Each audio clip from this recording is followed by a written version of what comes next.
It's currently pissing rain outside right now.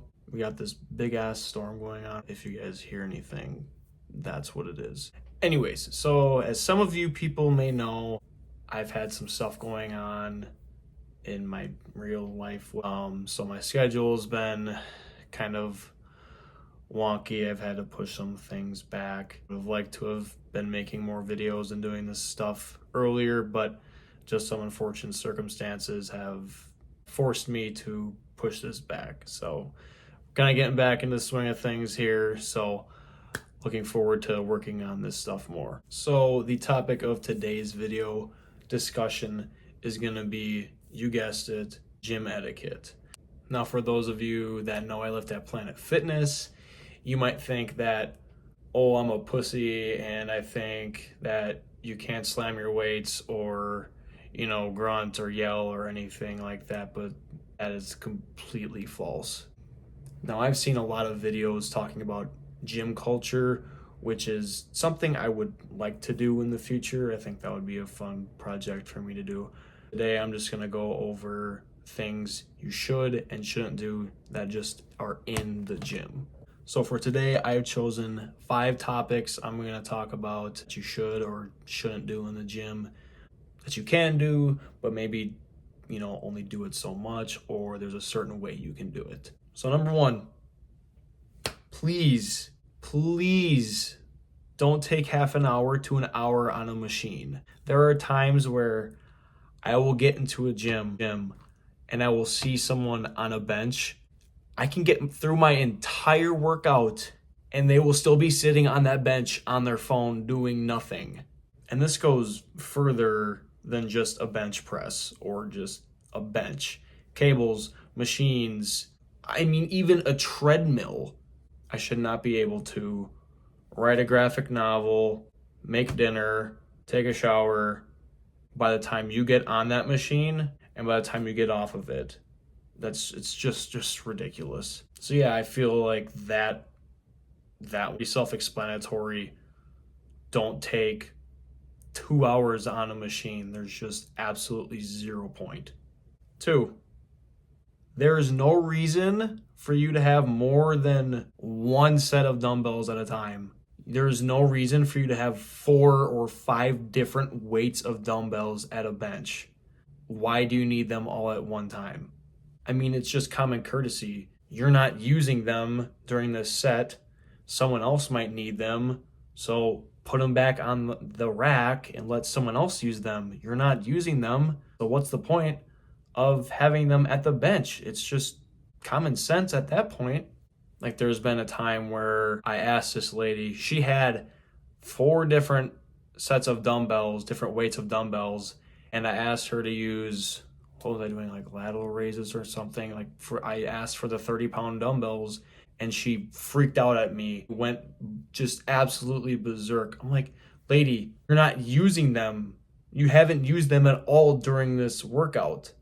Why are you getting upset at me? She let me use them, but she just continued to mumble and whine and complain, which it's Planet Fitness. I whatever. So again, pretty self-explanatory.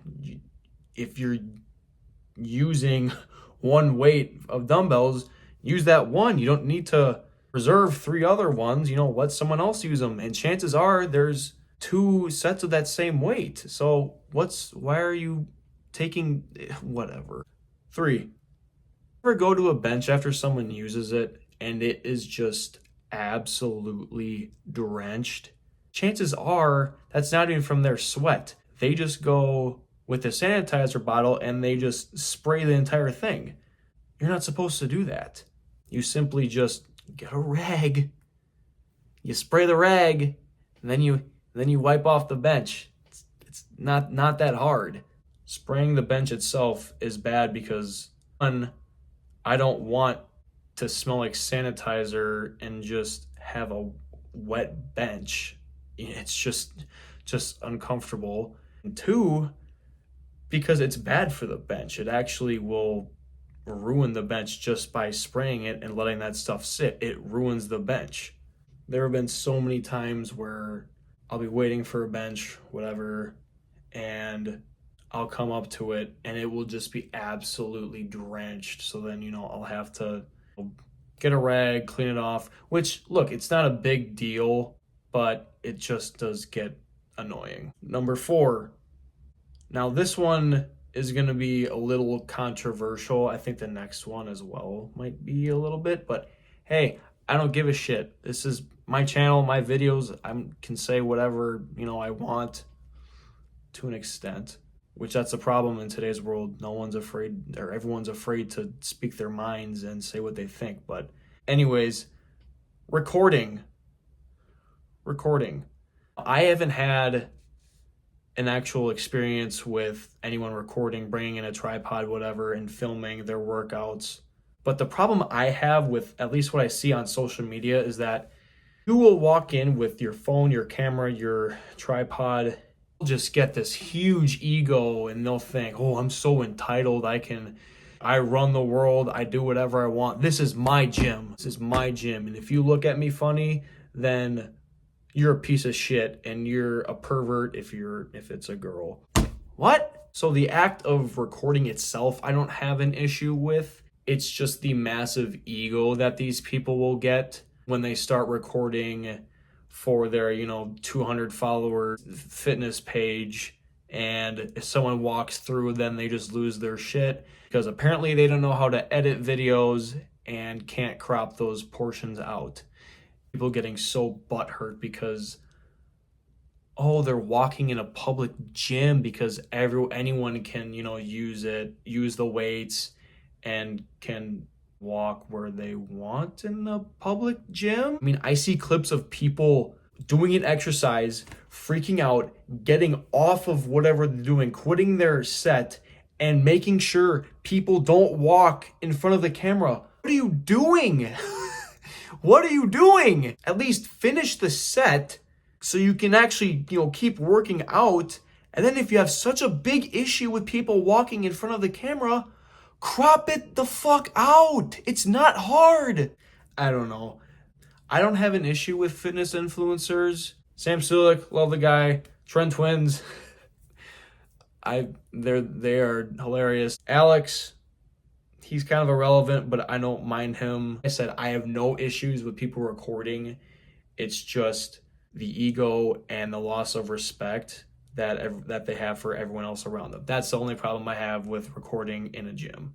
So number 5, the last one I have on here, you might be a little confused when you hear it. Oh, Ty, you can't do this. You can't. Like, what the heck? Last one I have in here is talking. Let me explain a little bit. That's broad. Just saying talking is very broad. Yes, I understand. Yes. But let's say, okay, I'm on the cables, I'm doing tricep, push downs, whatever. There'll be a group of 4 or 5 people next to me talking, laughing, I see people airboxing. Oh, those are the kids I hate the most. For 20 minutes, I'll be on a cable doing different variations of stuff. They'll just be sitting there doing absolutely nothing for 20 minutes straight. And I'm here trying to stay locked in, and they'll just be right next to me yapping the whole time. That just might be me being a dick or just a grumpy old man or whatever you want to call me, but I just can't stand it when I'm just on a machine or someplace, a cable, and there's just kids, guys, just talking and dancing and rapping, and it's just beyond annoying. It's just distracting. Be aware of your surroundings. If you need to talk about something, go somewhere else. If you have a phone call to take, go take it in the locker room. How can you talk to someone on the phone in the gym? You got music playing, you got, people, throwing weights down, whatever. How can you even do that? So overall, it's just being aware of your surroundings. Understand that there are other people in the gym. You have such a big problem with that. To your garage, go to your basement, put some weights in there, put a bench, get a dumbbell rack. If you're recording and you have an issue with people looking at you, same thing. Put a bench in your basement. There are ways around that problem. or maybe you can just lose the big head and get over it. So anyways, yeah, that's my little rant on gym etiquette, what you should and shouldn't do at the gym. I think I could even make another video on this, a part 2, a part 3. I think there's a lot of components that surround gym etiquette and gym culture. I might do my own video on gym culture and fitness influencers in the future. We'll see. But yeah, for now, that's all I got for you today. Really appreciate you guys checking this out. Something I'd really like to keep on doing. I enjoy doing it, keeps me busy. So, but yeah, see you guys in the next one.